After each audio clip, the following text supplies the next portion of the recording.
Concerns grow on the USS Lincoln this morning, even as military leaders say conditions are fine. It's time for the Streamline. Everything you need to know in 10 minutes or less.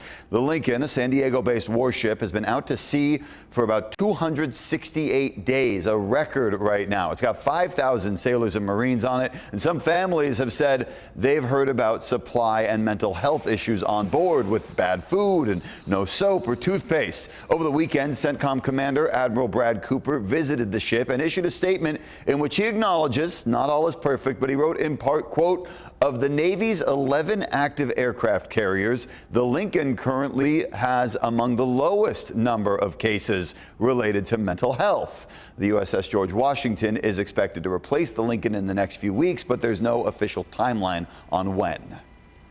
I met with a Navy sailor today who deployed on the USS Lincoln and lives in San Diego. He confirmed for me that a lot of the problems being reported on are common on almost every deployment. The ship makes its own water. When those machines go down, there's nothing you can do. There's nobody there to save you. Laundry, that's not going to be a thing, I'm sure. Shower times, they turn off the hot water so you can only shower in cold water, to limit the time, to limit the water use. Some of the texts more received from people on board read, "It was pretty bad a couple of months ago with the rationing, not a lot of items. 6 months, no port calls, water hours, and rationing." When you're working hard, when you're doing a lot of physical labor, do you feel like the rations that you've gotten in the past have been enough for you? No.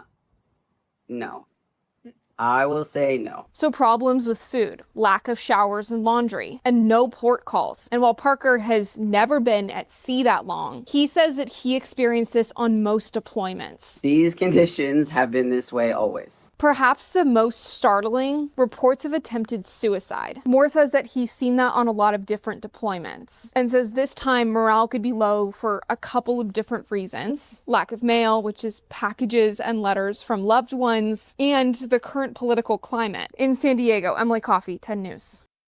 President Trump is scaling back joint military exercises with South Korea. The announcement comes just hours before the two countries were set to begin their biggest annual drill.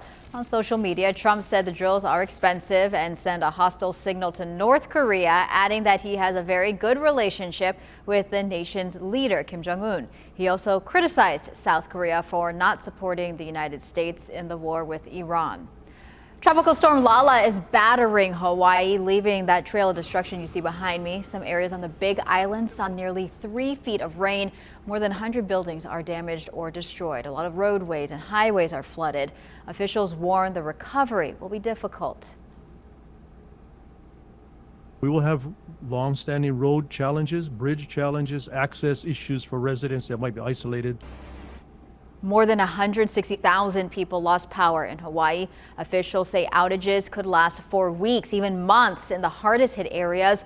The storm is now moving away from the islands. There are no reports of deaths in Hawaii, fortunately. However, other parts of the U.S., at least 7 people are dead, including a 4-year-old child in Indiana after days of relentless rain.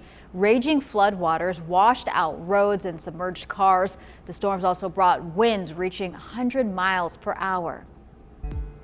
On Sunday, actress Hayden Panettiere died at the age of 36. In a statement to CNN, her father, Skip Panettiere, called her an incredible light and a force of nature who brought joy to those who knew and watched her. The circumstances surrounding her death are still unknown right now. She was best known for playing Claire Bennett in Heroes and country star Juliet Barnes in Nashville.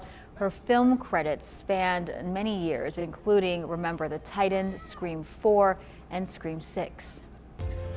Stocking your kid's backpack is more expensive this year, and so is packing their lunchbox. Prices are rising on staples from apple juice to animal crackers. Scripps News Group's consumer reporter John Matarese looks for some affordable ways to pack a healthy lunch for your kids. School is back, or almost back, and so is the scramble to pack lunches that kids will actually want to eat.